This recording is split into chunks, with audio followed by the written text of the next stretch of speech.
Share screen केल्यानंतर ही जी settings आहेत त्याच्यामध्ये आपण काय काय करू शकतो?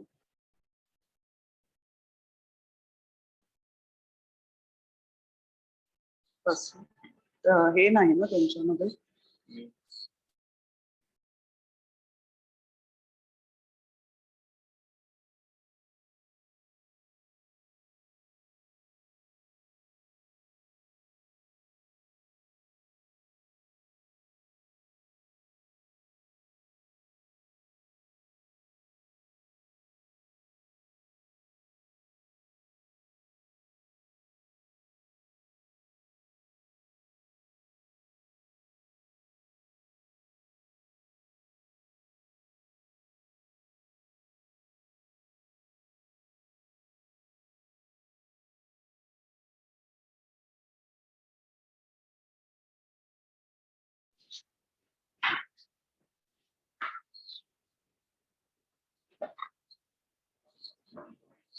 साईडला दिसत जाईल. एकदा फक्त त्यांना विचारून द्या की स्क्रीन दिसते का आणि तुम्हाला माझा आवाज येतो. मग साधारणतः 200 लोक Okay. 35 का 40 200 पर्यंत. So they will send me a message here. Yes, and are you able to see the screen that I have shared? Yes,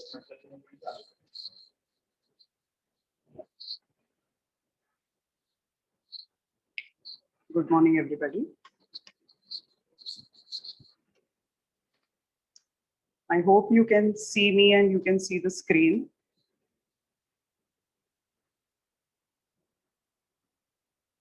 Okay.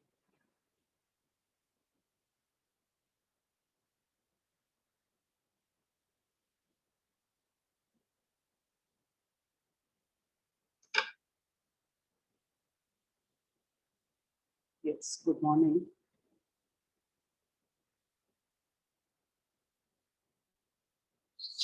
So we are going to revise the lessons heredity and evolution and life processes.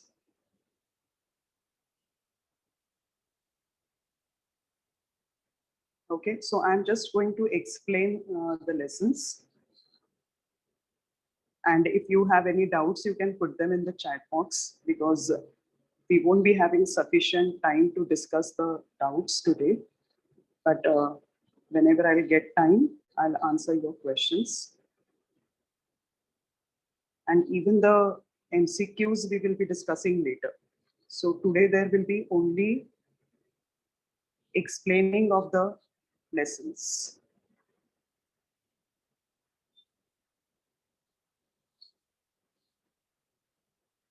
So I think it is time and we should start on time. So first we are going to discuss the lesson heredity and evolution. So in the 9th standard also we have studied. I'm just going to share screen with you.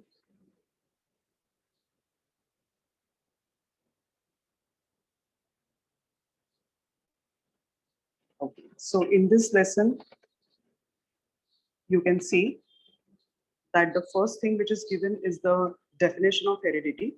So transfer of biological characters from one generation to next generation via genes is called heredity. Okay, the important scientists in this particular field are, the first is obviously Mendel. Mendel is considered as the pioneer of modern genetics with his experiments, monohybrid cross, dihybrid cross, which we have already studied.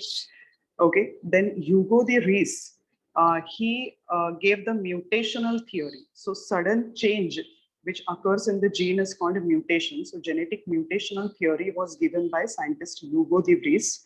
Walter Sutton observed first time paired chromosomes in the cells of grasshopper. So the concept of chromosomes was given by Walter Sutton. Then three scientists together, Oswald Avery, Maclean McCarthy, and Colin MacLeod, they proved that all the living organisms have DNA except viruses. Viruses have only RNA. Then two scientists together, Francois Jacob and Jack Monod, they proposed protein synthesis model with the help of DNA in the bacterial cells. So how from the amino acids the proteins are synthesized. That was explained by Francois Jacob and Jack Monod. Dr. Hargobind Khurana, scientist of Indian origin, he discovered the triplet codons for 20 amino acids, and he had been awarded a Nobel Prize for his great work. Okay, triplet codon concept we are going to study in the same lesson. And George Beagle and Edwin Tatum, they proved that protein synthesis also occurs with the help of a gene. So one gene is controlling protein synthesis. Okay, we are moving ahead and we are now going to study the concept of protein synthesis, how protein synthesis takes place in each and every cell of the human body. Now, you don't have to take the notes, okay? So protein synthesis is also called central dogma, okay? It is also called central dogma. There are three steps in this protein synthesis. The first is called transcription, the second is called translation, and the third is called translocation. Okay, so let us start with first transcription. So you know that there are three types of RNAs. Okay, we have studied them: messenger RNA, which is called mRNA. Okay, then is the transfer RNA, tRNA, and the third is the ribosomal RNA. Okay, so the first transcription takes place with the help of messenger RNA. Actually, the messenger RNA is synthesized, it is produced during this process. So first what happens is the process is taking place inside the nucleus. It is taking place inside the nucleus. So nucleus, in the nucleus, the DNA which is present, its two strands, they get separated. So you can see this DNA molecule and its two strands are getting separated first. And with the help of one DNA strand, this is one DNA strand, okay, a new messenger RNA is synthesized. So this is new messenger RNA, which is synthesized with the help of DNA. And during the process of synthesis of messenger RNA, the codes for amino acids are given from DNA to RNA. Okay, the coded message, which amino acids should be used in which proteins. Okay, this coded message is transferred from DNA to messenger RNA. Okay, so you can see that transcription is the process of synthesis of mRNA as per the sequence of nucleotides. Kshitij, please stop asking the questions in between. I have told you that whatever your questions are, you have to put them in the chat box, please. Okay, so transcription is the process of synthesis of mRNA as per the sequence of nucleotides on DNA. Okay, this mRNA is having coded messages now. Okay, you can see the code for each amino acid consists of 3 nucleotides. So this is one coded message, this is second coded message, this is third coded message. Okay, every coded message is for one amino acid. And this coded message containing 3 nucleotides is called triplet codon. Okay, each mRNA is having thousands of triplet codons. Okay, so formation of mRNA with the help of DNA strand is the first step of protein synthesis, which is called transcription. Next is translation. Okay, in translation, translation takes place in the cytoplasm, not in the nucleus, it takes place in the cytoplasm. So now that mRNA which is formed, it comes out from nucleus to cytoplasm. Okay, and now as per the codes, the amino acids are supplied by tRNA. So tRNA is playing a key role in translation. This process of supplying the amino acids, okay, by tRNA is called the process of translation. Now every tRNA is having shape somewhat like this. Okay, at one end of the tRNA, there is the amino acid. And at the other end, there is anticodon, again a set of 3 nucleotides, which is called anticodon. Now, anticodon, you can see that as per the message on mRNA, the amino acids are supplied by tRNA. tRNA is having anticodon having complementary sequence to codon on mRNA.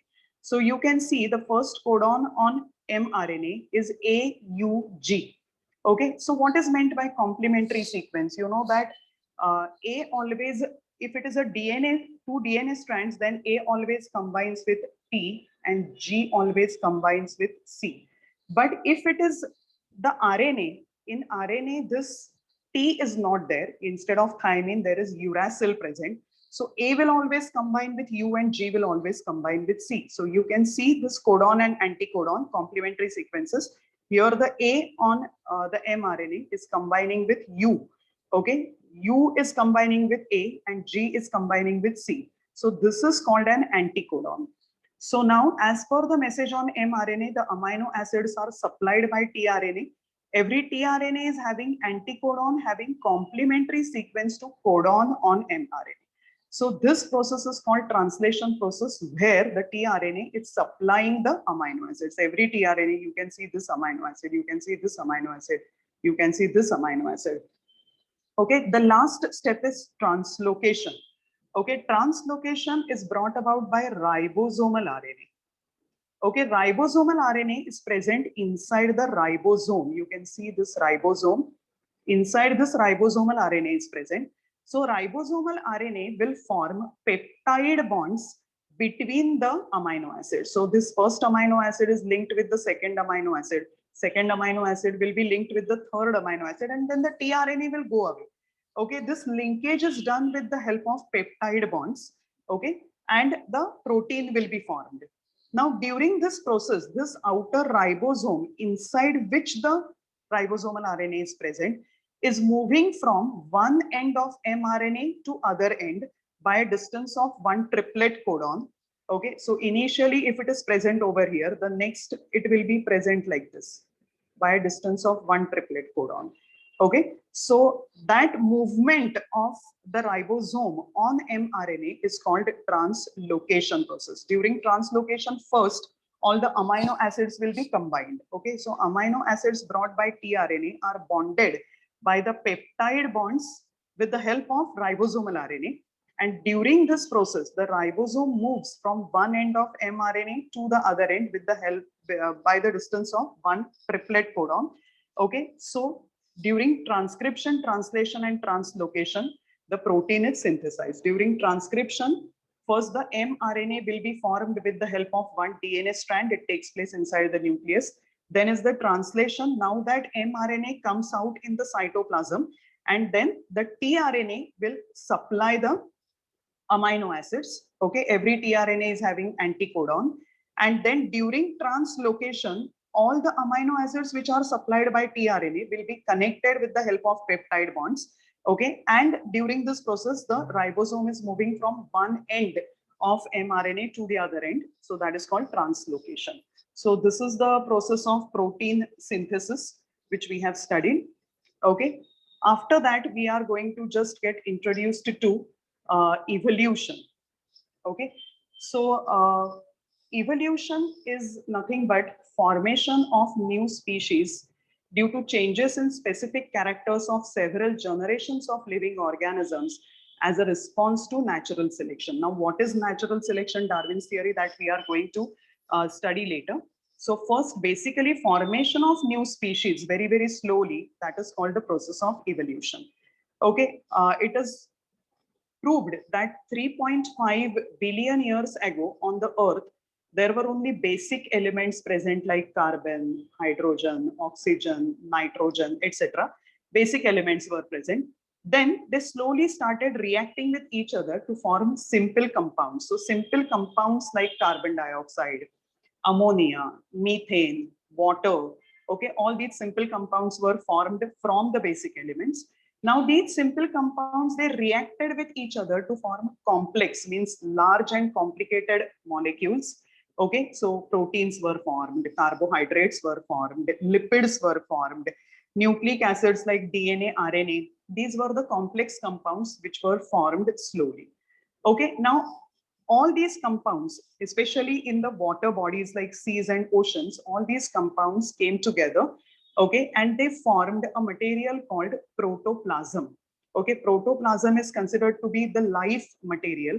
So inside every living organism, the cells which are present, okay, the cells are having nucleus and cytoplasm. So that together is called the protoplasm. So that life material protoplasm was formed with the help of these complex molecules. With the help of this protoplasm, first the unicellular plants like algae, okay, they were formed in the water bodies. Then unicellular animals like amoeba, paramecium, euglena, they were formed in the water bodies. Okay, and then from them, the multicellular plants and animals slowly evolved. Okay, then some of them became amphibious, some of them became terrestrial, like that. Okay, so the all the existing living organisms, they came into existence like this. In the theory of evolution, we are starting from this step. Okay, so theory of evolution is about the living organisms. So in the theory of evolution, the first step is, the protoplasm, the life material was formed in water bodies like oceans. From this protoplasm, simple, smaller, unicellular organisms, means unicellular plants like algae, okay, unicellular animals like amoeba, they were formed. Okay, and then larger complex multicellular organisms were formed very, very slowly. All these changes took place in the course of about 300 crores of years. So this is called the theory of evolution. Let's move ahead and let's study the evidences of evolution. Okay, now the different evidences of evolution. How can you prove that evolution had taken place? Okay, so we have different evidences which can support the theory of evolution. The first is called morphological evidence. Okay, morphology is nothing but the study of external form and structure of the organism. When you look at any organism, externally, which features of that organism do you observe? That is called morphology. Okay, in morphological evidence, we have to observe certain animals and certain plants. So if you just observe different animals around you, okay, a cat, a dog, a cattle, a horse, okay, then all these animals look totally different, but still they have certain similarities. Okay, they have similar structure of mouth, they have similar position of eyes, they have similar position of nostrils, ears. Okay, so the positions of mouth, eyes, nostrils, ears are same in all these different animals. So this proves that they all must be having common ancestors or common origin, okay, from which they must have evolved. Similarly, if you observe the different plants around you, okay, a rose plant, a tulsi plant, okay, or a banyan tree, a mango tree, then these plants are totally different from each other, but they have some similarities. They have roots, they have stem, they have certain leaf shape, okay. Then there is arrangement of veins on the leaf, which is called leaf venation. Okay, mostly the leaves have a stalk, which is called petiole. Okay, so these things are similar, and therefore you can say that all these different plants must be having common ancestors or common origin, and they must have evolved from the same ancestor. Okay, so that is called the morphological evidence, which is based on external form and structure of organisms. The next evidence is called anatomical evidence. Anatomy means internal structure, how the internal organs are arranged. So arrangement of internal organs is called anatomy.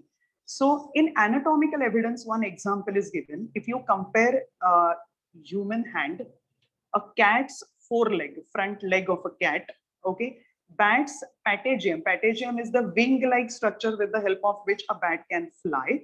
And whale's flipper. Flipper is the tail fin of that whale. So all these are mammals, okay, cat, bat, then whale, all and human beings. All these are mammals, and these organs are also totally different organs. Hand is different, foreleg is different. With the help of hand, we can do the skilled activities. With the help of foreleg, the animal can walk, jump, run, etc.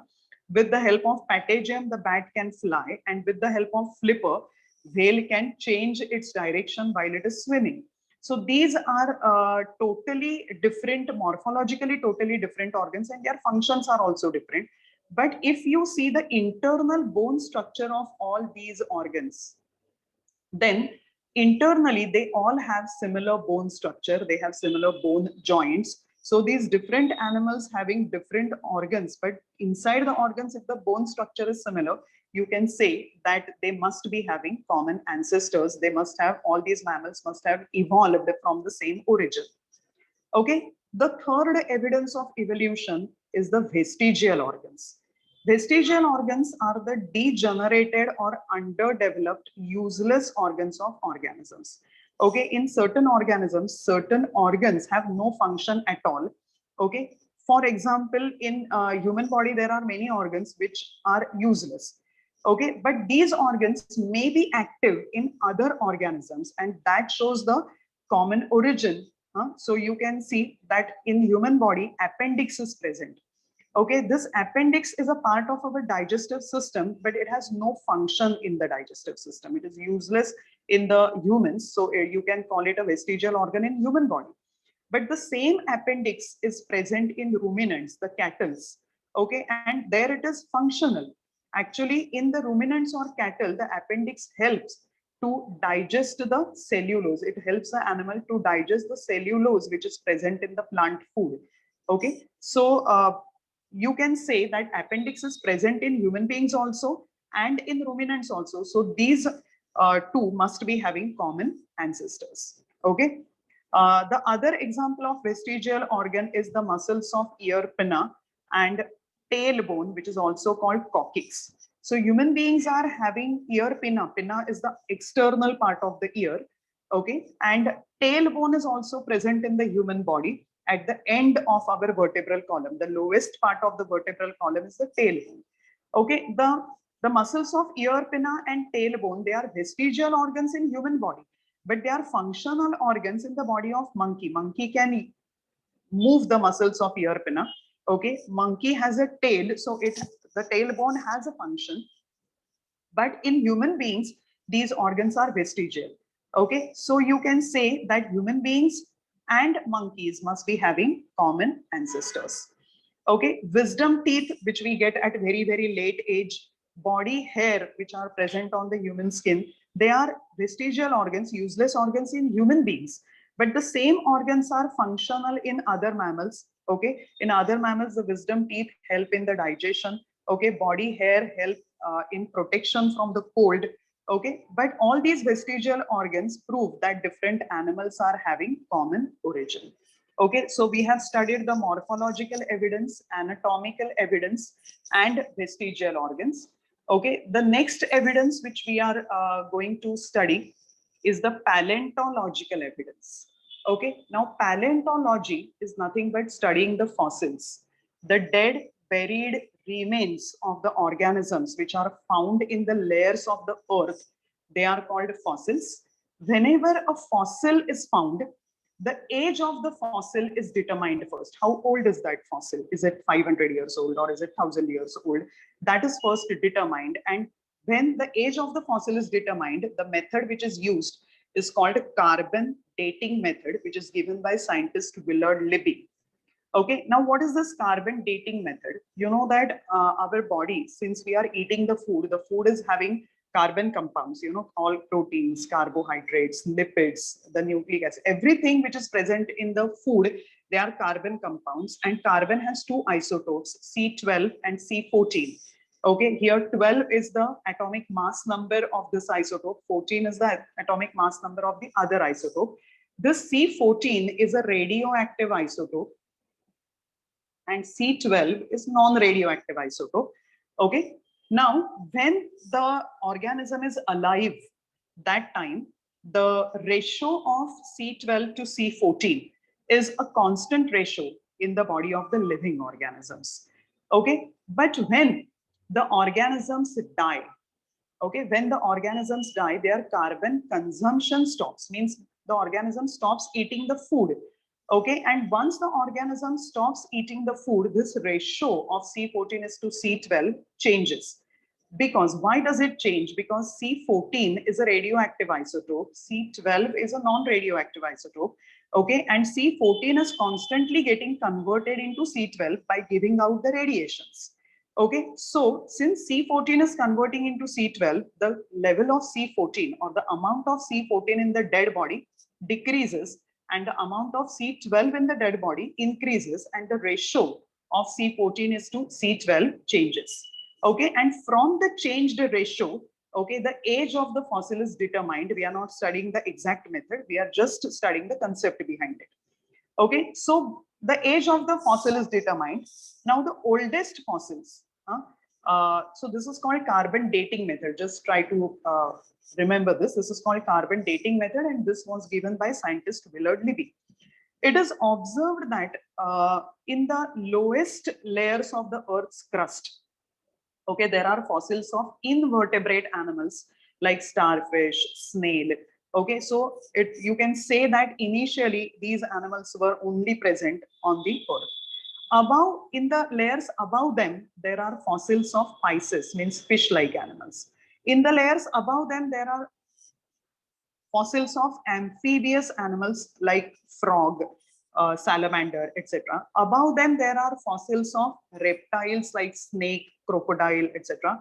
And in the uppermost layers, there are fossils of birds and mammals. So this actually gives you a proper sequence of evolution. So initially, only the invertebrate animals, in the lowest layer, the invertebrate. So initially, only invertebrate animals must have evolved. From them, slowly, the fish-like Pisces were evolved. From them, the amphibious animals were evolved. From them, the reptiles were evolved. Then the birds, and then the mammals were evolved. So this can be proved from paleontological evidence. Okay, that is called paleontological evidence after studying the fossils. The next evidence is called connecting links. Connecting links are the organisms, they are plants and animals, which show some morphological characters, means body characters, by which they can be related to two different groups.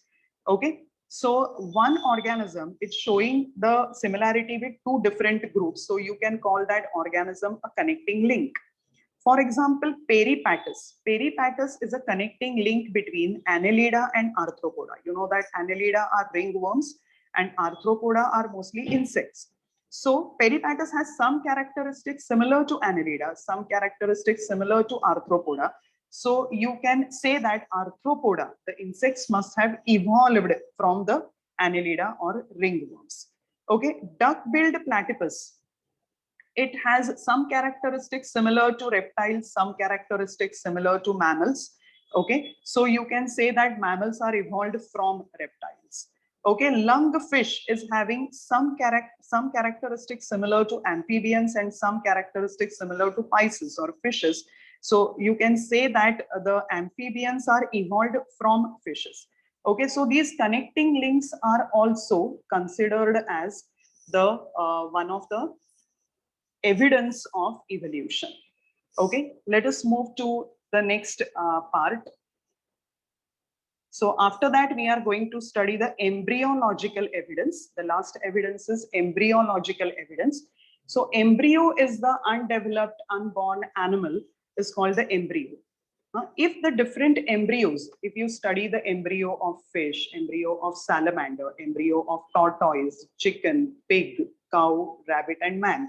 So these are totally different animals.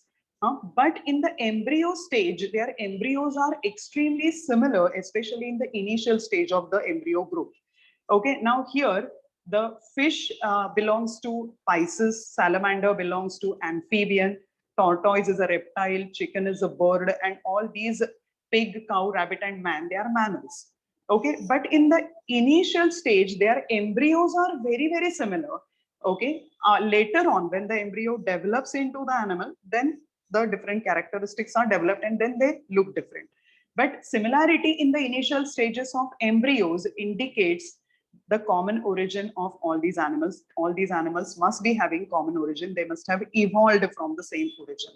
Okay, so we have studied different evidences of evolution. We have studied the first morphological evidence, which is the similarity in the external form and structure of the organisms. Then we had studied the anatomical evidence, which is the similarity in the internal structure of the organisms. Then the vestigial organs, the degenerated or underdeveloped organs of the organisms. Okay, we have also studied the paleontological evidence, the evidence provided by the fossils, the uh, dead buried remains of the organisms. We have studied the connecting links, the organisms which show similarity with two different groups. And just now we have studied the embryological evidence. So all these evidences prove that there has been evolution. Okay, now we are going to study Darwin's theory of natural selection. You know that Charles Darwin was a great scientist and he had given the theory of natural selection, which is also called theory of survival of the fittest. So in his book, he had said, very simple theory, it is all organisms reproduce prolifically. Okay, that means they reproduce very to a great extent. Okay, now all organisms reproduce prolifically. Then all organisms compete with each other in life-threatening manner. All the different organisms compete with each other. They compete for the food. They compete for for water. So for everything, they compete in a life-threatening manner very desperately because every organism wants to survive. So survival is the basic instinct for which all the organisms are competing. Now, in this competition, who wins and who loses? So, in this competition, only those organisms sustain, they live, okay, which show the modifications for winning the competition. Darwin had observed that some organisms have some body characteristics which are, stronger or better than the body characteristics of other organisms, and he called them useful modifications. So those organisms who are having these useful modifications, the favorable body characteristics, they win this competition, and those who are not having these characteristics, they lose in this competition. So the selection is done by the nature. Nature selects only those organisms which are fit to live, which are stronger, and the rest of the organisms, they perish, means they die. Okay, this is called survival of the fittest. It is also called the theory of natural selection. Okay, now the organisms which survive, okay, which are sustaining, which are selected by the nature, these organisms reproduce, and when they reproduce, they give rise to a new species. So this theory was given by Charles Darwin. Now, for a long time, this theory was accepted, but then some scientists raised some objections against this theory. So the first objection was natural selection is not the only factor responsible for evolution. There are many factors responsible for evolution, and natural selection is one of the factors responsible for evolution. But according to Darwin's theory, okay, natural selection is the only factor for evolution, which was a wrong point. Secondly, he had talked about the useful modifications because of which the organisms survive, and those who are not having these characteristics, he called them useless modifications, but he did not explain. So no explanation was given about what are useful modifications and what are useless modifications. Similarly, no explanation was given about slow changes and abrupt changes. Mostly during the evolution, the changes which are taking place, they are taking place very slowly. But sometimes some abrupt, some sudden changes also are observed. Suddenly some changes observed. Actually, that those abrupt changes are because of the genetic mutation. Okay, but this concept was not known at that time. So Darwin has not mentioned the reason behind the slow changes and abrupt changes. And because of these objections, the theory was rejected. Okay, so that was Darwin's theory of natural selection. After that, we are going to study Lamarckism. Okay, so Lamarckism is the theory given by scientist Lamarck. Since it is given by Lamarck, it is Lamarckism. Okay, actually, Lamarckism is having two parts in it. Okay, in the first part, it is actually he has called it principle of use or disuse of organs. And second part in the Lamarckism, the Lamarck theory, is ancestry of acquired characters. Okay, out of which the first part is very easily understandable and it is very logical. So what is the principle of use or disuse of organs? So if any organism is using any organ again and again and again, then that organ becomes stronger and stronger. And disuse means if the organism is not using that organ again and again, then that organ becomes weak, okay, or sometimes that organ is lost also. Okay, that is called a principle of use or disuse of organs. You can see the examples of this. So neck of giraffe has become too long due to browsing on leaves of tall plants. For survival, the giraffes started to stretch their necks because they wanted to eat the leaves on the tall plants, and because they were continuously stretching their necks, okay, the neck of giraffe has become longer. So that is the theory of use, you can say. Okay, similar, you can see the shoulders of ironsmith or blacksmiths. They are always making the iron objects. This community has become almost outdated now. But ironsmith or blacksmith is heating the iron till it becomes red hot, and then he has a hammer. Okay, so he has to hammer on that hot iron and give it a particular shape. Okay, so since he is using the hammer, and his shoulder muscles have become, all the ironsmiths, they have very strong shoulder muscles. Okay, that is because of too much use of the shoulder muscles. So that is again the theory of use. The theory of disuse, two examples are given. The wings of birds like ostrich and emu. These birds, are very lazy birds, and they do not make an attempt to fly. So since they are not using their wings at all, okay, their wings become very weak, and therefore these birds cannot fly very high. So that is the theory of disuse. Okay, similarly, snakes. It is said that in the process of evolution, the snakes were having small legs. Okay, but since they did not use their legs, they wanted to crawl only. Okay, they lost their eggs because of disuse, theory of disuse of organs. So this part of the theory, principle of use or disuse of organs, which is given by Lamarck, it is logical and that was accepted. Okay, so theory of use or disuse is widely accepted. But the second part of the theory, the ancestry of acquired characters. Okay, what are acquired characters? First of all, the acquired characters are not the characters which you are born with. Okay, you are born with certain characters and you learn certain characters during your lifetime. Okay, I will learn to read and write. I will learn to drive a car. Okay, so that is called an acquired character. So he said that acquired characters also get transferred. The skills which you learn during your lifetime, they are called acquired characters. They also get transferred to the next generation, which is called ancestry of acquired characters. So that part was rejected. You can see that the transfer of acquired characters to next generation, this part of the theory was rejected. Okay, so that is called Lamarckism, the theory given by Lamarck. Then here the definition of species is given. Species is a group of organisms that can produce fertile individuals through natural reproduction, and formation of new species is called speciation. Okay, the last part of this lesson is the human evolution. So let us just see the human evolution, how the human beings have evolved. So it was observed that 7 crore years ago, there were lemurs present on the earth. They were evolved. They were monkey-like creatures. They were called lemurs. Okay, so they were evolved first. Then the lemurs had tail, but in the course of evolution, the tail of these animals, it disappeared. So they became tailless. Then their brain enlarged, okay, and their hands improved slightly. Okay, hands improved means they could catch hold of certain things with the help of their digits became longer. Okay, and now these monkeys, which did not have the tail, which had enlarged brain, and which had improved hands, they were called apes. Okay, 4 types of apes were developed or evolved during the process: gibbon, orangutan, gorilla, and chimpanzee. Out of which gibbon and orangutan they remained in Asia, and gorilla and chimpanzee they moved to Africa.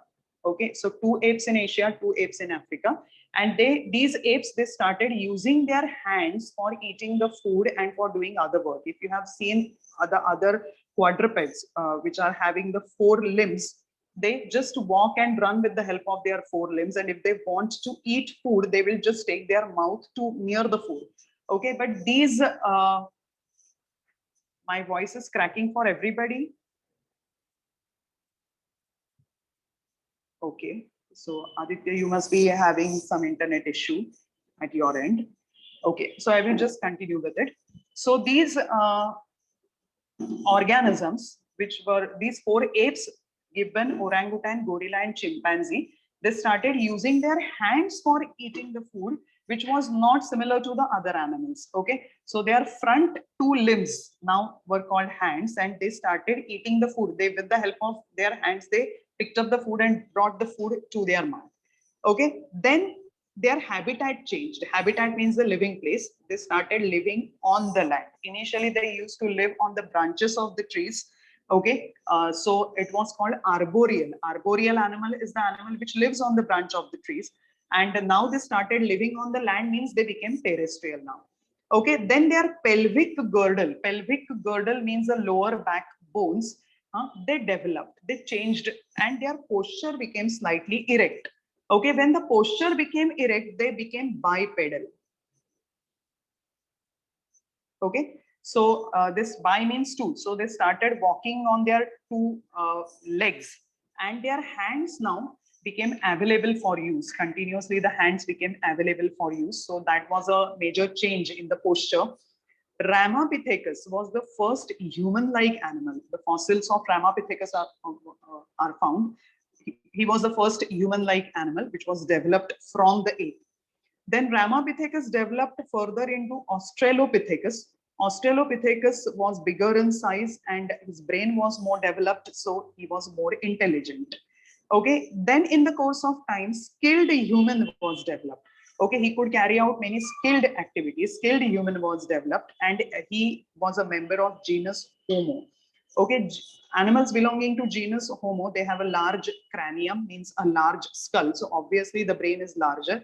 They are bipedal, and they have opposable thumb. Opposable thumb means the thumb which is not parallel to other four digits. Okay, so this is the thumb and these are the other four digits. Okay, opposable thumb will help you to hold the things in a certain manner, and therefore skilled work is possible because of opposable thumb. So then the wise man who belonged, now we call him Homo sapiens. The scientific name of human beings is Homo sapiens. So Homo is the genus and sapiens is the species.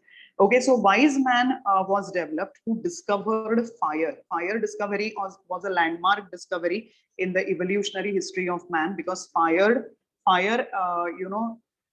because of fire, the human beings could protect themselves from other wild animals.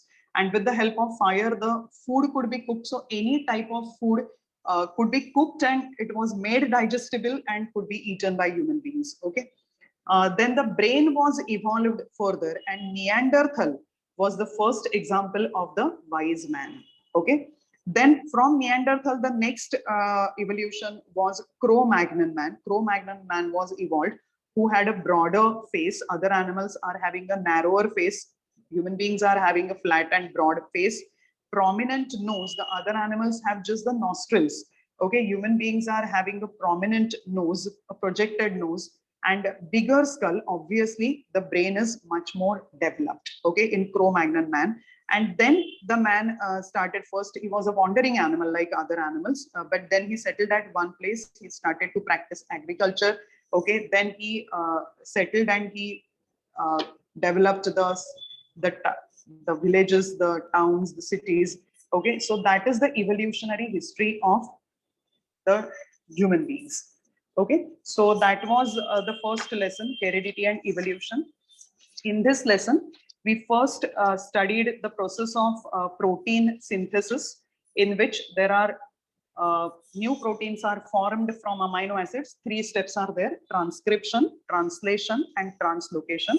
So in transcription, the messenger RNA is formed with the help of DNA, and all the information which the DNA is having about protein synthesis is transferred to messenger RNA. Then is translation. Now, as per the information which is present on messenger RNA, the amino acids are brought in by the transfer RNA.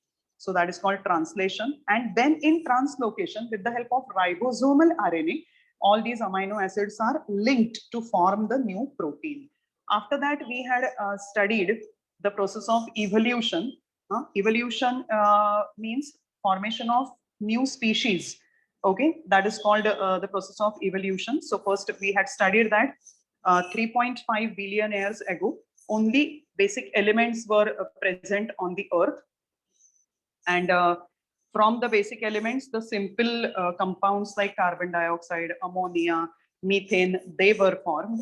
Okay, from them the complicated, complex, large molecules like proteins, carbohydrates, lipids, nucleic acids like DNA, RNA, they were formed.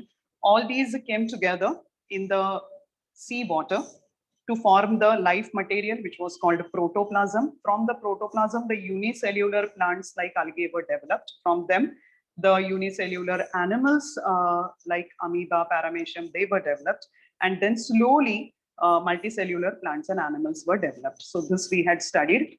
We had studied the various evidences of evolution, like morphological evidences, anatomical evidences, vestigial organs, then paleontological evidences, means related to fossils, then the connecting links, how the one animal is having a similarity with two different groups. Okay, connecting links we had studied, and then embryological evidence. So in the initial stages, how the embryos of different animals are similar. Okay, so all these are the evidences of evolution. Then we had studied the theory given by Charles Darwin, Darwin's theory of natural selection and the objections raised against it. Then we had studied the theory given by scientist Lamarck, which is called Lamarckism. So the first part of the theory of use or disuse of organs, which was accepted, and the other part of the theory, the ancestry of acquired characters. Okay, the characteristics which you learn during your life, which you acquire during your lifetime, they are also transferred to the next generation. This part of the theory was rejected that we had studied. And finally, we had studied how the human beings are evolved, the evolution of the human beings. Okay. Now, after this, so this was the first lesson which we have studied. The second lesson is the life processes in living organisms. Okay. Now, life processes are the basic functions which are observed in all the living organisms. Just a moment. So life processes are the basic functions performed by all living organisms. We have, sorry, I'm sharing the wrong page with you. So certain life processes we are going to study. So here we are going to study the life processes like respiration, nutrition, and cell division. There are various life processes like transportation, excretion, coordination. So that we are not going to study. Here we are going to study the three life processes. First is nutrition, okay, then is respiration and cell division. So first is the respiration. Respiration is the process in which the nutrients are converted into useful energy. Okay, nutrients like carbohydrates, proteins, fats, they are converted into useful energy. The energy can be readily used by our body. That is in the form of adenosine triphosphate, ATP. Okay, that process is called respiration. Respiration can be aerobic respiration or anaerobic respiration. Obviously, aerobic respiration takes place in presence of air or oxygen, and anaerobic respiration will be in absence of air or oxygen. Okay, so first we are going to study the aerobic respiration. Okay, aerobic respiration occurs at two levels. You know, it first of all, it takes place in presence of air or oxygen. It occurs at two levels. The first is called body respiration. Body respiration is nothing but breathing, which is carried out by our respiratory system. It's a physical process. There is no chemical reaction involved in it. And the second is the cellular respiration, which is taking place in each and every cell. Okay, and it's a chemical process. So body respiration is carried out by our respiratory system, in which the air or oxygen first enters our nasal passage, then it passes through pharynx and larynx. Pharynx is the common opening of the food pipe and windpipe. The food pipe is called esophagus, the windpipe is called trachea, and larynx is the small voice box which is present over there with vocal cords. Okay, so the air or oxygen enters the nasal passage, it passes through pharynx and larynx, then it enters the trachea, which is the windpipe. The trachea forms two branches, which are called bronchi, and then the bronchi are carrying the air into lungs. Inside the lungs, the smaller branches of the bronchi are called bronchioles, and at the end also, suppose this is the trachea, then are the bronchi, then are the smaller branches which are called bronchioles, And at the end of every bronchiole, there is a blown balloon-like structure, which is called alveolus. Okay, so various alveoli are present at the end of the bronchioles. From the alveoli, the oxygen, alveoli are having smaller blood vessels, which are called capillaries. So from alveoli, the oxygen will enter the blood and blood will carry the oxygen to each and every cell. Okay, so this is called inhalation. The exhalation will be in the opposite direction. So the carbon dioxide now will enter the alveoli, from alveoli to bronchioles, from bronchioles to bronchi, then trachea. It will pass through pharynx and larynx. Okay, then nasal passage, and it will be thrown out. Okay, that will be carbon dioxide during exhalation. So this inhalation and exhalation carried out by respiratory system, that is called body respiration, which is a physical process. Cellular respiration occurs in each and every cell. Okay, so that oxygen which we have inhaled, the blood carries that oxygen to each and every cell, and then in each and every cell there will be three steps. First will be glycolysis, then will be tricarboxylic acid cycle, which is also called TCA cycle. It was discovered by scientist Krebs, so it is also called Krebs cycle. And the third is the electron transfer chain, ETC. Okay, glycolysis takes place in cytoplasm of each and every cell, where the glucose molecule is broken down into pyruvic acid, and pyruvic acid is then converted into acetyl coenzyme A. Okay, the byproducts which are formed during this reaction, you can see here, water is formed, NADH2 is formed, the ATP molecules are formed, carbon dioxide is formed. Okay, all these are the byproducts, but basically glucose is broken down into pyruvic acid, and pyruvic acid is converted into acetyl coenzyme A. The process is taking place in cytoplasm. Then is the tricarboxylic acid cycle or Krebs cycle, which takes place in mitochondria of each and every cell. So now that acetyl coenzyme A, which is formed, that reacts with oxygen because it is aerobic respiration. Okay, and the acetyl coenzyme A reacts with oxygen to form four products: carbon dioxide, water, along with that NADH2, nicotinamide adenine dinucleotide, and FADH2, flavin adenine dinucleotide. These two products are also formed. Okay. Now then there is electron transfer chain, the third step, which again takes place in mitochondria. So these two steps are taking place in mitochondria. Glycolysis is taking place in the cytoplasm. During electron transfer chain, the electrons are exchanged, and from every NADH2, 3 ATP molecules are formed, and from every FADH2, 2 ATP molecules are formed along with water molecules. Water is the byproduct of that. Okay, so the basic thing about respiration is that it is the process in which the nutrients are converted into useful energy. Here the main nutrient which is required is glucose, which is a type of carbohydrate. So at the end of this process, from this glucose, the ATP molecules are formed. If you see the net reaction, the total reaction, the reaction as a whole of aerobic respiration, here one glucose C6H12O6 is reacting with 6 oxygen molecules to form 6 CO2, 6 H2O, and during the process 38 ATP molecules are liberated. Okay, this ATP is called energy currency of the body. Okay, whenever the body requires energy, ATP is converted into ADP, adenosine diphosphate, and energy is liberated during the process. The body can use the energy. Okay, so that was aerobic respiration. Let us move to, just a moment. Yes, now here I have told you that glucose is reacting with oxygen to liberate ATP. But if glucose, which is a carbohydrate, if glucose is not available, then lipids or fats are used. They are first broken down into fatty acids. The fatty acids are directly converted into acetyl coenzyme A. In case of glucose, glucose is first converted into pyruvic acid and then acetyl coenzyme A. Here, fatty acids are directly converted into acetyl coenzyme A. Acetyl coenzyme A will undergo the TCA cycle, tricarboxylic acid cycle, to liberate the same products. Okay, carbon dioxide, water, and 38 ATP molecules, that is energy, will be liberated.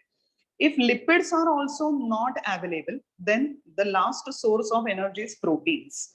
Okay, the body will use proteins for getting the energy. Proteins first will be converted or digested into amino acids. Okay, amino acids are converted into acetyl coenzyme A. Here, fatty acids into acetyl coenzyme A. Now, amino acids into acetyl coenzyme A. Acetyl coenzyme A will undergo the TCA cycle, tricarboxylic acid cycle, to form the same products. Okay. Now, ATP, which is formed during this respiration, it is called the energy currency of the cells. Whenever the body needs energy, ATP is converted into ADP, adenosine triphosphate is converted into adenosine diphosphate. And during this process, the energy which is liberated, that is used for whatever purpose the body needs it. Okay, so that was about aerobic respiration. The next type of respiration is the anaerobic respiration, okay, which is in absence of oxygen or air, you can call it. It is carried out by some fungi and some bacteria permanently, but it can be carried out by developed plants and animals if there is shortage of oxygen. Okay, in anaerobic respiration, there are two steps. The first step is called glycolysis and second step is called fermentation. Okay, during glycolysis, the glucose molecule is broken down into pyruvic acid. One glucose is a 6-carbon compound. Pyruvic acid is a 3-carbon compound. So one glucose breaks down into 2 pyruvic acid molecules. And then during fermentation, the enzymes which are present in the body of bacteria and fungi, they convert the pyruvic acid into either organic acids or alcohol. Okay, and along with that, ATP is formed. That is the type of energy.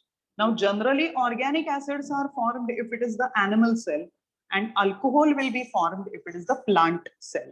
Okay, the energy liberated is less, only 2 ATP molecules. During aerobic respiration, 38 ATP molecules, means much more energy is liberated.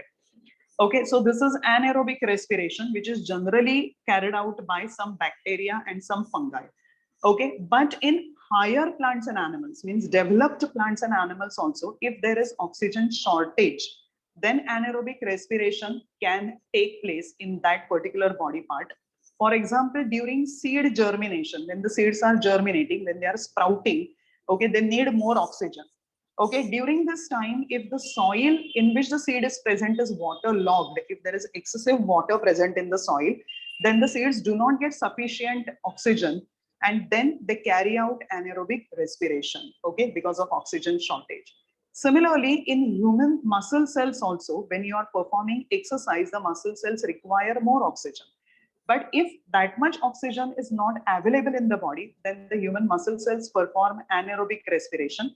During this anaerobic respiration, less energy is produced because, you know, during anaerobic respiration, only 2 ATP molecules. Because of the less energy, after the exercise, we always feel tired. Okay, and the product of this anaerobic respiration in human muscle cells is the lactic acid. Okay, the organic acid which is formed during anaerobic respiration in human body, lactic acid is formed, which is a corrosive acid, and it causes the body pain. Okay, so for a few days you will feel that body pain. Slowly this lactic acid will be dissolved in urine and thrown out of the body, and it automatically subsides. Okay, so that was about the first life process, which is respiration. The next life process is nutrition. Okay, nutrition is the process by which living organism assimilates food, digests the food, and uses the food for its own growth. That is called the process of nutrition. Obviously, nutrition is carried out by nutrients, and nutrients are carbohydrates, proteins, lipids, vitamins, minerals, water, and even fibers are now considered as nutrients. Okay, so let us study these nutrients one by one. So the first nutrient is carbohydrate. The basic function of the carbohydrates is to supply energy. Okay, after digestion, the carbohydrates are converted into glucose. Okay, and glucose is the main source of energy for our body. So we get 4 kilocalories of energy per gram of carbohydrates. That is the main function. Okay, the next nutrients are proteins. Proteins are the most important nutrients. Okay, after digestion, proteins are converted into amino acids. Okay, we can get 4 kilocalories of energy per gram of proteins, but proteins are not used as the basic source of energy. Okay, basic source of energy is carbohydrate, and if carbohydrates are not available, the body will use lipids as the source of energy. Protein is considered as a last source of energy when both carbohydrates and lipids are not available.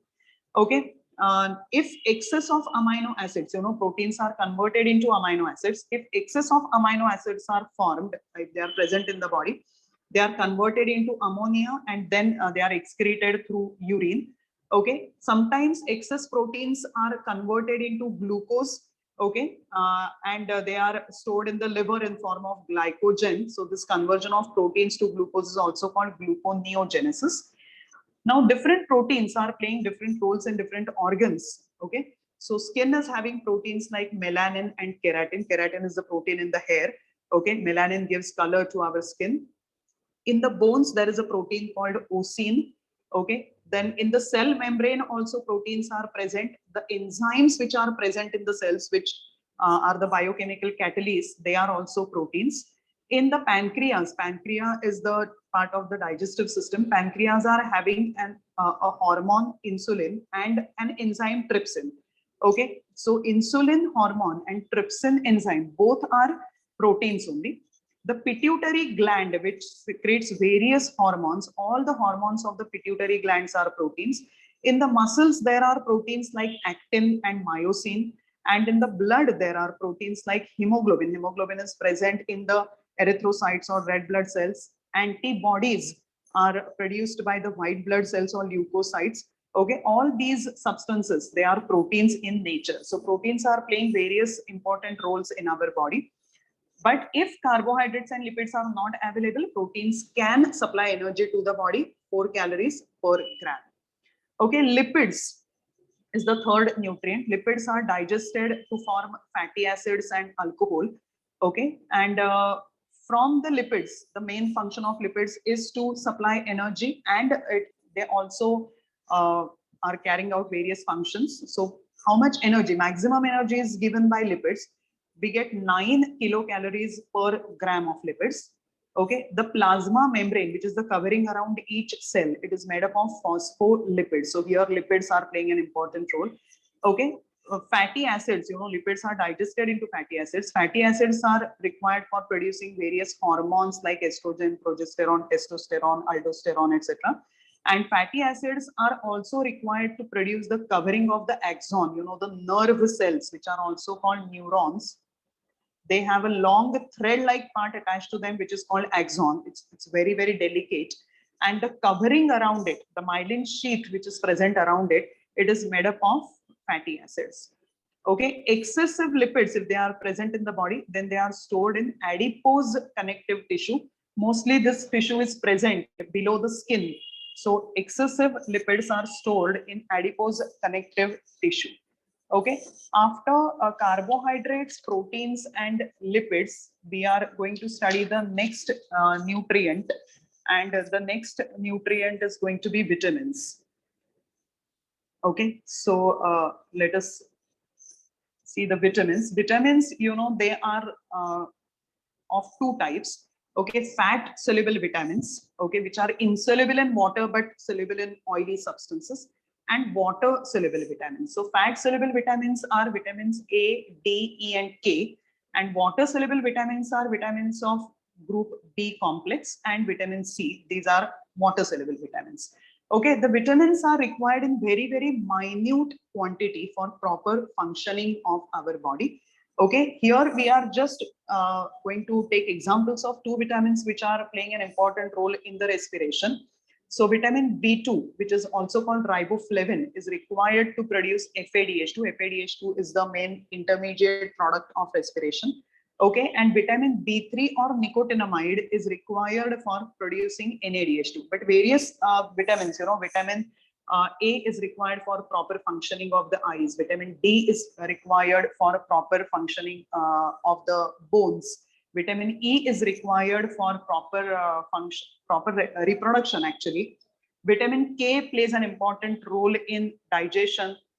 Okay, vitamin B complex again is responsible for proper functioning of the blood, all the blood cells. Vitamin C plays an important role in, you know, formation. Again, for bones, the vitamin C is required.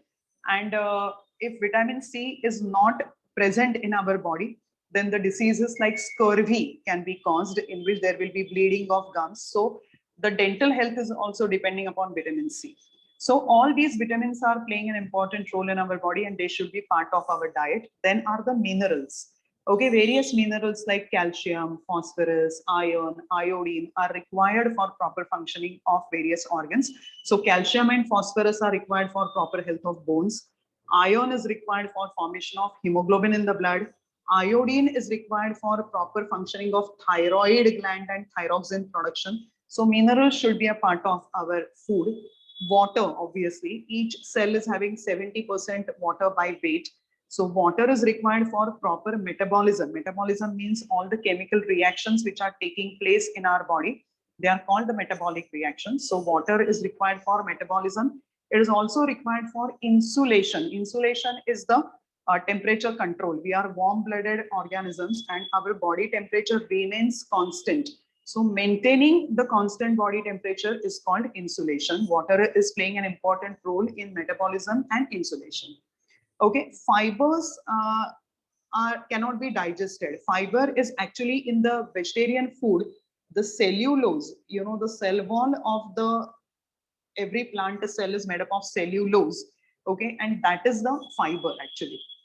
So fibers cannot be digested in the human body. Okay, but they help in digestion of other nutrients. They help in the process of digestion of other nutrients. They also help in egestion. Egestion is the removal, excretion, removal of undigested matter which is present in the large intestine. Okay, so for removing the undigested matter from the large intestine, the fibers are very, very useful.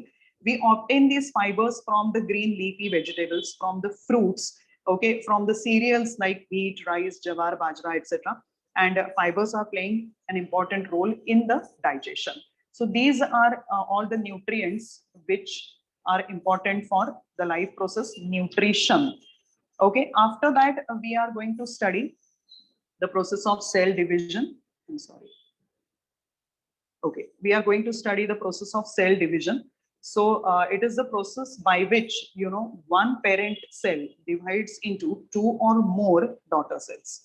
Okay, cell division is required for formation of new organism from the existing organism. That means reproduction.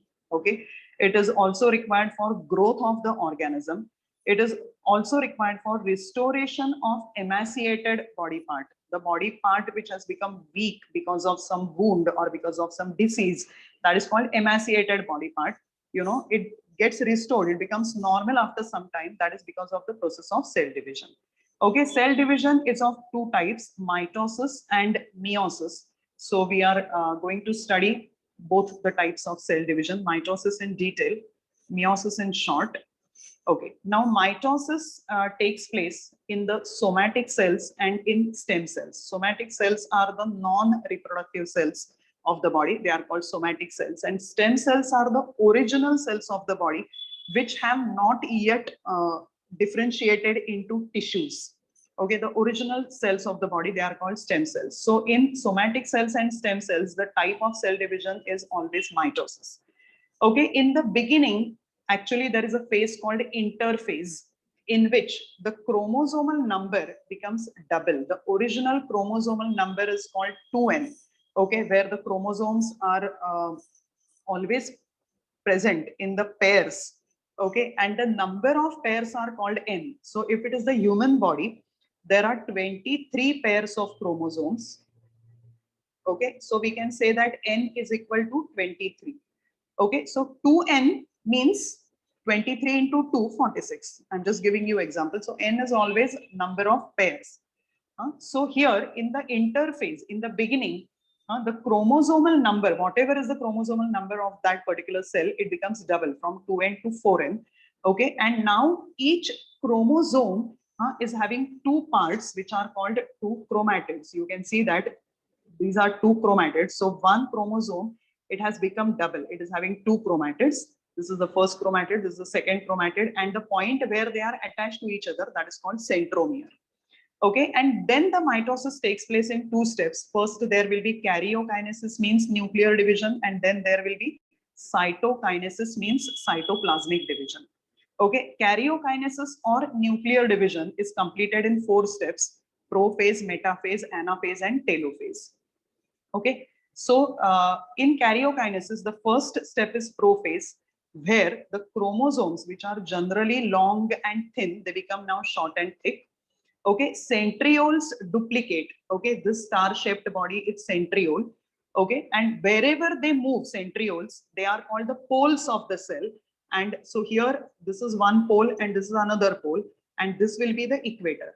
Okay, if the centrioles are, suppose this is the nucleus and this is the outer cell membrane, and if one centriole is over here and other centriole is over here, okay, then these will be the poles and this will be the equator, like that. Okay, so chromosomes first become short and thick, then the centrioles duplicate, means one centriole divides into 2 centrioles and they move to opposite poles. Okay, the nuclear membrane, the covering of the nucleus, and the nucleolus, this dark dense body, nucleolus, they begin to disappear. That is taking place in the prophase. Then there will be metaphase. In metaphase, the nuclear membrane and nucleolus now completely disappear. Okay, and all the chromosomes are arranged on the equatorial plane of that cell. You can see that all these chromosomes are arranged on the equatorial plane, and spindle fibers are formed which are attached to every centromere. So spindle fibers are special fibers. Their one end is connected to the centrioles, okay, and other end is connected to the centromere. Okay, then will be the anaphase. Ana is separation. So now the chromatids are separated. The centromere split and sister chromatids separate. The separated chromatids are called daughter chromosomes now. Okay, and these daughter chromosomes are pulled apart to opposite poles with the help of spindle fibers. So this is karyokinesis, prophase, metaphase, and anaphase. Okay, the next step of the karyokinesis will be the telophase.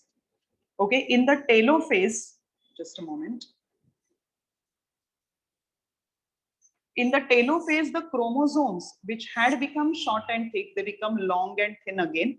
Okay, the spindle fibers disappear. Okay, they have already separated the chromatids, so they disappear. And nucleolus and nuclear membrane are formed again. Okay, so in one cell, 2 daughter nuclei are formed and the nuclear division is over. Then there will be cytokinesis. Once the nuclear division is over, then the cytoplasm will divide.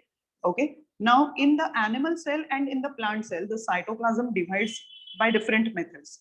In the animal cell, a notch is formed, which is similar to a constriction. Suppose you take a blown balloon, and if you press it in the middle, then a constriction which is formed, that is called a notch. So here you can see a notch is formed, and this notch will go on deepening, and when it goes on deepening, one cell divides into 2 cells. If it is a plant cell, then in the middle a cell plate is formed, and that cell plate becomes broader and broader, and the cell plate divides the cytoplasm into 2 cells. So here one cell is dividing into 2 cells. Both the cells are diploid cells. We are studying the process of mitosis. So in mitosis, the one diploid cell is having the original 2n number of chromosomes that divides into 2 diploid cells. That is mitosis. Okay, meiosis is the second type of division. Meiosis is taking place in the germ cells, means only in the reproductive cells. Reproductive cells means in the male gametes and in the female gametes. Okay, the meiosis is taking place. There are 2 stages of meiosis, meiosis 1 and meiosis 2. Okay, in meiosis 1, the original diploid cell, it divides into 2 haploid cells. I'm sorry. This is the original diploid cell. It divides into 2 haploid cells. This is meiosis 1. And then every haploid cell will divide into 2 haploid cells again. So at the end, you can see that 4 haploid cells are formed. Okay, this is meiosis 2. So this part is meiosis 1 and this part is meiosis 2. Okay, now meiosis 1, where the original diploid cell is dividing into two haploid cells. It has again prophase 1, metaphase 1, anaphase 1, and telophase 1. Okay, where we are not going to study all of them, but prophase 1 is important. Okay, prophase 1 of meiosis 1 is important because here genetic recombination is taking place, and genetic recombination leads to variation. Okay, so prophase 1 of meiosis 1 is very, very important stage, which is again divided into 5 stages. The first is leptotene. Okay, in leptotene, you can see this first one. Here I have shown two pairs, four chromosomes. Okay, these two red colored are similar, and these two yellow colored are blue colored are similar. Okay, so here chromosomes begin to condense, they become short and thick. That is the leptotene. In zygotene, the similar chromosomes, they form pairs. So two blue chromosomes and two red chromosomes, they are forming the pair. That is called synapsis. Okay, that is taking place in zygotene.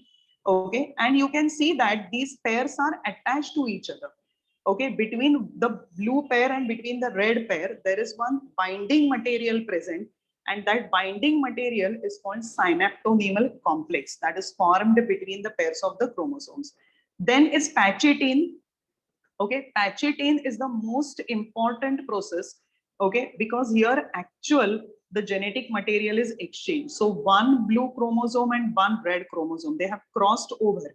And when they cross over, parts of those chromosomes get exchanged. Part of the blue chromosome will be transferred to red, and part of the red chromosome will be transferred to blue.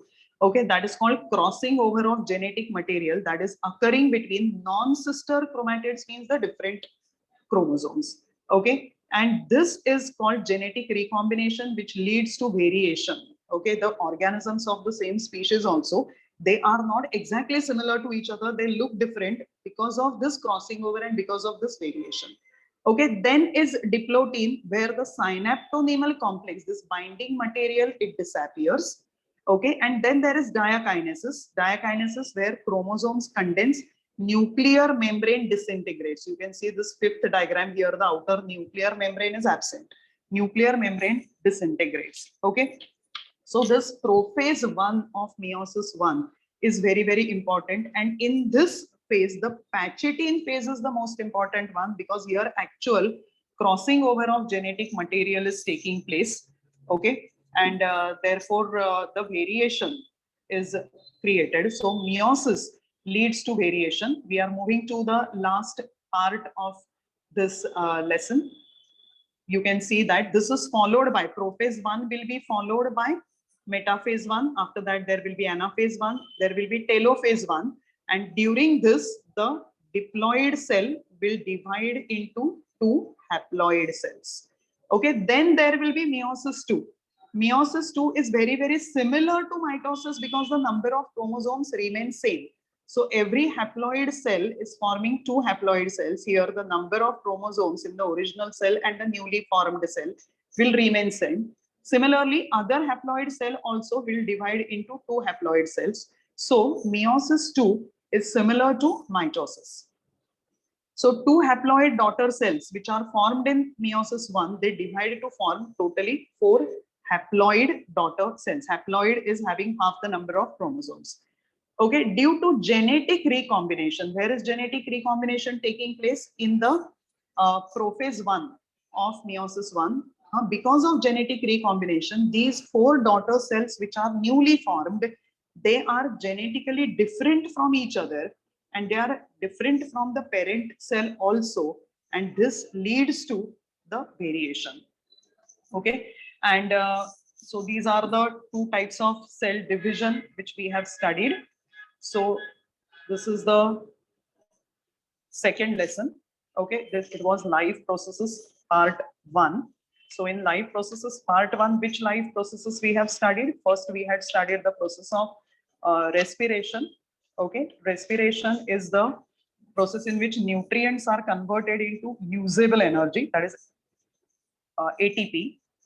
Okay, respiration can be aerobic respiration or anaerobic respiration. So aerobic respiration takes place in presence of oxygen or air, anaerobic in absence of oxygen or air.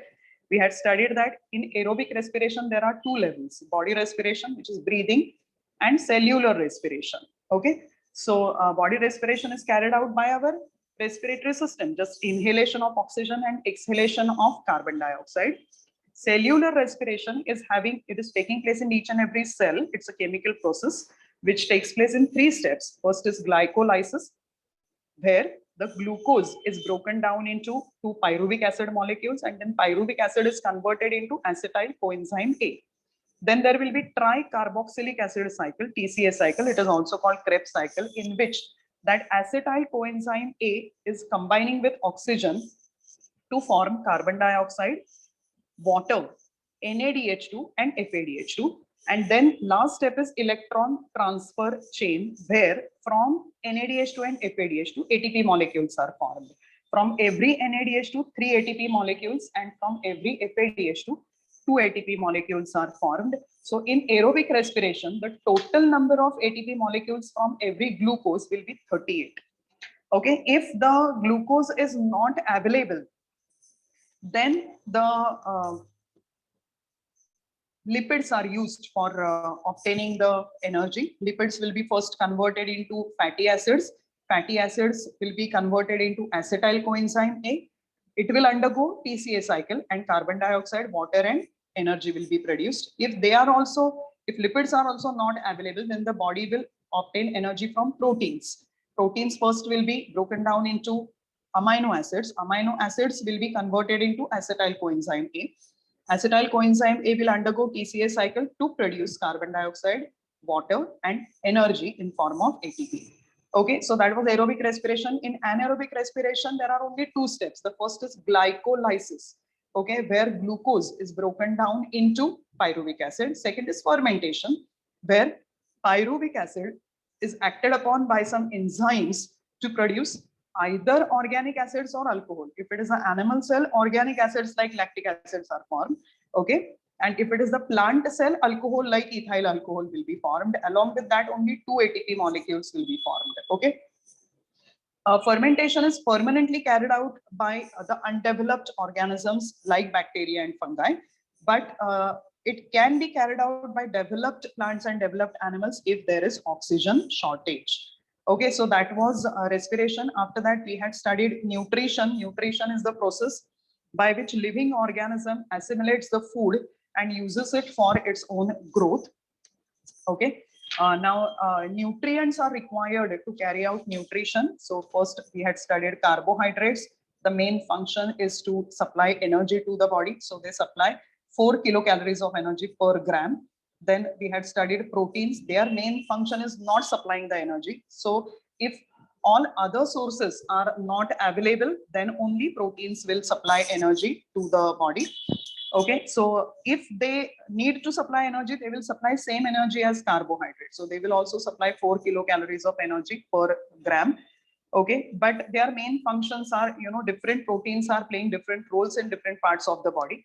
So there are, melanin and keratin in our skin. There is osine in our bones. Cell membrane is made up of proteins. The enzymes which are present in our body are proteins. In the pancreas, insulin and trypsin which are present, they are proteins. In the pituitary gland, which is secreting various hormones, all the hormones are proteins in nature. In our muscle, actin and myosin are the proteins. And in the blood, the hemoglobin of the RBCs and antibodies produced by WBCs, all these are proteins. Lipids, the next nutrient, lipids we had studied. After digestion, they are converted into fatty acids and alcohol. Okay, and their main function is to supply energy to the body. They supply much more energy, 9 kilocalories per gram. Okay, the plasma membrane, the cell membrane is made up of phospholipids. So formation of that plasma membrane requires lipids. Various hormones are present in our body, and for producing those hormones like estrogen, progesterone, testosterone, etc., lipids are required. Okay, for covering of the axon, for producing covering of the axon. Axon is the thread-like part of every nerve cell, neuron. Its protective covering, myelin sheath. For formation of that, the lipids are required, and excess lipids are stored in the adipose connective tissue, which is present mostly below the skin. We had also studied the vitamins, fat soluble vitamins like A, D, E, and K, and water soluble vitamins like vitamin B and C. In very minute quantity, these vitamins are required for proper functioning of our body. The minerals, calcium, phosphorus, iron, iodine are required. Calcium, phosphorus for the bones, iron for the blood, iodine for proper functioning of our thyroid gland. For thyroxine production, they are required. Water is the next nutrient which is required. Okay, it is required for the proper metabolism of the body. The chemical reactions which are taking place in our body are called the metabolic reactions. So for proper metabolism, they are required. And for maintaining the body temperature also, water is required, which is called insulation. Okay, then fibers. It is not considered as a nutrient, but it is required part of the body. So they cannot be digested, but they help in digestion of the other nutrients. They also help to remove the undigested matter in the large intestine. This is called process of digestion. So fibers help in the process of digestion. So we obtain these fibers from leafy vegetables, from fruits, from cereals. Okay. After this, we have studied the process of cell division. So one cell, when it divides into two or more cells, it is called the process of cell division. Okay, it is required for reproduction, it is required for body growth, it is required for wound healing. Okay, there are two types of cell division, mitosis and meiosis. So mitosis takes place. Mitosis means what? When one diploid cell divides into two diploid cells, it is mitosis. It takes place in somatic cells. Somatic means the reproductive cells. And it takes place in the non-reproductive. Somatic are the non-reproductive cells, and stem cells are the special cells present in our body which have not yet differentiated into different tissues. So the original cells of the body are stem cells. So these cells carry out mitosis. So in the beginning of the mitosis, there is interphase in which the chromosomal number becomes double from 2n to 4n. And now every chromosome, it is having two parts. Every part is called a chromatid, and the two chromatids are attached at a point which is called centromere. Okay, then there will be two phases. The first will be karyokinesis, means nucleus will divide into two parts, and then there will be cytokinesis, where the cytoplasm will divide into two parts. Okay, karyokinesis is completed in 4 steps: prophase, metaphase, anaphase, and telophase. So in prophase, the chromosomes first become short and thick. The centrioles, they duplicate. One centriole divides into two centrioles and they form two poles. Okay, they move to opposite end, and nuclear membrane, the covering of the nucleus, and the nucleolus, the dark dense body, they begin to disappear. That is prophase. In the metaphase, the nuclear membrane and nucleolus completely disappear, and now all the chromosomes, okay, every chromosome with two chromatids, they are arranged on the equator of the cell, equatorial plane of the cell. And now the spindle fibers are formed, which are the threads. One end is connected to the centromere, the other end is to the two centrioles. Okay. Then is the anaphase. In anaphase, ana is separation. So both the chromatids are separated. They are pulled apart by the spindle fibers. Now the separated chromatids are called daughter chromosomes. So two sets of daughter chromosomes are formed in one cell. So that is called anaphase. And then there will be telophase. In telophase, the chromosomes again become long and thin. Okay, those spindle fibers, they have already separated the chromosomes, so they disappear. The nucleolus and nuclear membrane, they are formed again, and one cell is having two nuclei. Then there will be cytokinesis. Okay, means the cytoplasm will divide. If it is the animal cell, then a notch will be formed. Notch means if you take a blown balloon and if you press it in the middle, how it will look, that is called a notch. So a notch is formed if it is an animal cell, if it goes on deepening, and then it divides that cytoplasm, that cell, into two cells. If it is the plant cell, then a cell plate is formed in the middle. That cell plate goes on becoming wider and wider, and it divides, that cell plate divides the cytoplasm in two parts. So that was mitosis. Okay, meiosis takes place in the germ cells or reproductive cells. So when the in the male body, the male gametes are formed, they are formed by meiosis process. In the female body, the female gametes are formed, they are formed by the meiosis process. So there is meiosis, there are two stages, meiosis 1 and meiosis 2. In meiosis 1, one diploid cell divides into two haploid cells. Very, very important. Okay. Now here, in meiosis 1, there will be prophase 1, metaphase 1, anaphase 1, telophase 1. But prophase 1 is more important because here the genetic recombination is taking place. So in the prophase 1 of meiosis 1, there are 5 steps again: leptotene, zygotene, pachytene, diplotin, and diakinesis. In leptotene, the chromosomes begin to condense. Okay, in zygotene, the similar chromosomes, they will homologous chromosomes, they will form the pairs. Okay, and there will be a binding material between the pairs, which is called synaptonemal complex. In pachytene is the most important phase because here two dissimilar chromosomes, they cross each other, and that is called crossing over. And there, the genetic material gets exchanged between the dissimilar chromosomes, and that leads to variation. Okay, then there will be diplotin, in which that binding material synaptonemal complex, it disappears.